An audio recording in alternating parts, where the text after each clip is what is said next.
a fait des études aussi sur l'homme. Je vais passer vite pour ne pas vous endormir. On a mesuré, je dirais, les grands symptômes. Donc on a pris 1 millier de personnes. Donc c'est une expérience qui a été réalisée plusieurs fois sur 1 millier de personnes au total. Et on leur a demandé s'ils ressentaient les petits bobos de la vie de tous les jours. Fatigue, irritabilité, mal de tête, troubles de concentration. Ce qu'on a vu tout à l'heure d'ailleurs. En moyenne, on a 6,6 symptômes par personne. Il y a des virgules parce que sur 1 millier de personnes, c'est normal qu'il y ait des virgules. On est sur une moyenne. Ensuite, ce qu'on a fait, c'est qu'on leur a mis un petit CMO, une petite barrette sur l'écran d'ordinateur. Mais il y avait 2 lots. Un lot avec un petit CMO où il y avait une pastille rouge et l'autre où il y avait une pastille bleue, ou l'équivalent. L'un est actif, l'autre est un placebo. Personne ne savait lequel était actif, lequel était placebo. Au bout d'1 mois, on a remesuré on leur a redemandé quels étaient les différents effets qu'ils ressentaient, fatigue, irritabilité, etc. Ensuite, au bout d'1 mois, on a interverti. Ceux qui avaient la petite pastille bleue ont eu la pastille rouge et réciproquement. Ça veut dire qu'on a mesuré, c'est ce qu'on appelle le double aveugle croisé. Personne ne savait quel était l'actif et quel était le passif.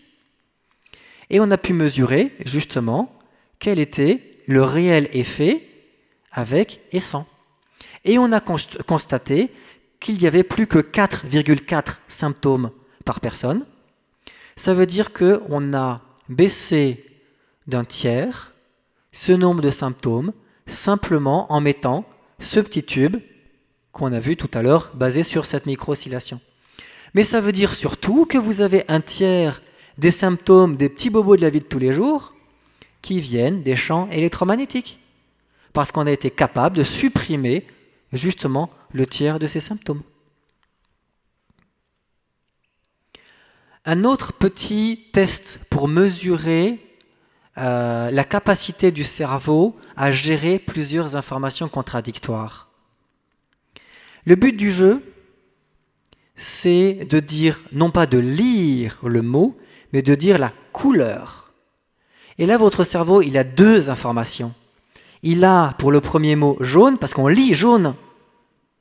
Et vous avez la deuxième information, c'est la couleur. Je vous invite à lire rapidement, non pas à lire, mais à dire rapidement quelle est la couleur. Allez-y.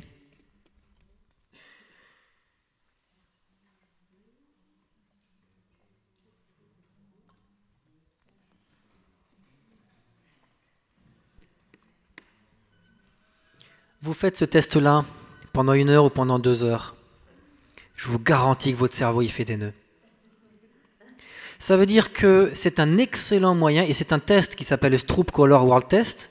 C'est un test qui est utilisé par l'armée et par les grandes entreprises, typiquement à l'armée pour tester les capacités des pilotes de chasse à gérer plusieurs informations contradictoires. Quand vous êtes dans un état de calme, vous arrivez à le faire ce test. Mais par contre, vous êtes déjà stressé, je vous rajoute un stress supplémentaire, ça ne se passe pas bien. Ok? Les résultats sont ici. Là, vous avez, donc c'est un test qui a été réalisé sur 100 de personnes au total par un médecin du travail. Et là, vous avez donc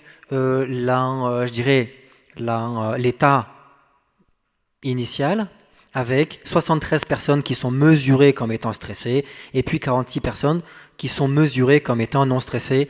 De mémoire, c'est un test qui a été réalisé sur des secrétaires, donc chez des secrétaires qui travaillaient en permanence sur l'écran.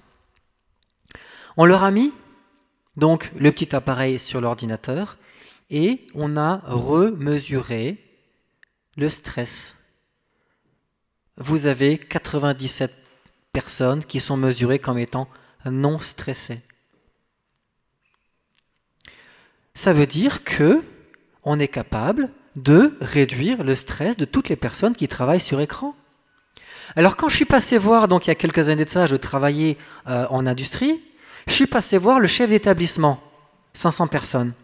Je lui ai dit, écoute, J'ai trouvé un système qui permet d'augmenter de 15% la productivité de toutes les personnes qui travaillent sur écran. Chiffre à l'appui. C'est pas moi qui le dis, c'est l'étude qui est là.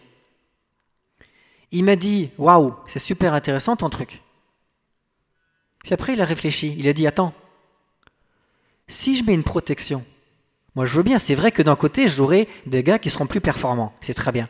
Mais si je mets une protection, surtout en tant que chef d'établissement, ça veut dire que j'admets qu'il y a un risque.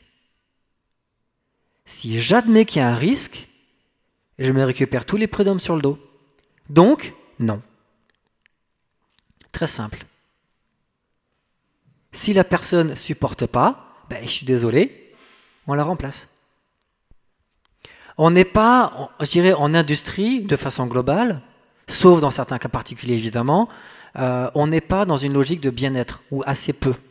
Le bien-être, c'est vous qui je dirais, qui en prenez soin. C'est vous qui prenez soin, qui prenez en charge votre bien-être. Ok ?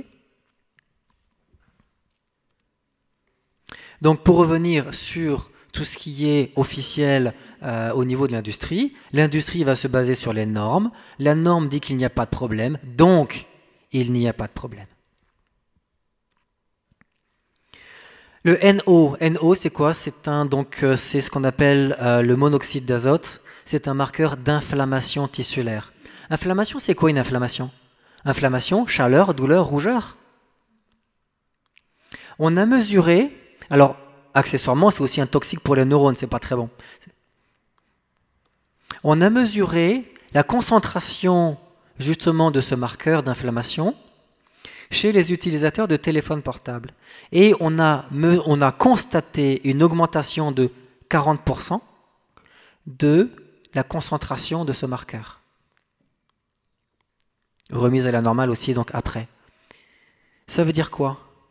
Ça peut expliquer, si vous avez une inflammation des tissus quand vous téléphonez, ça va provoquer une sensation de chaleur. Et le grand classique, effectivement, quand on téléphone, c'est cette sensation de chaleur à l'oreille. Qui a justement, est-ce que ça vous arrive parfois d'avoir cette sensation de chaleur quand vous téléphonez? C'est un très grand classique. Alors d'un côté, vous avez effectivement physiquement le téléphone qui chauffe, parce qu'il y a la batterie, parce qu'il y a une élévation physique de température, mais vous avez aussi une sensation de chaleur qui vient de l'inflammation des tissus. C'est quelque chose qu'on a mesuré avec ce système, donc avec ce marqueur d'inflammation tissulaire, avec le monoxyde d'azote. On peut parler de l'électro-hypersensibilité si vous voulez.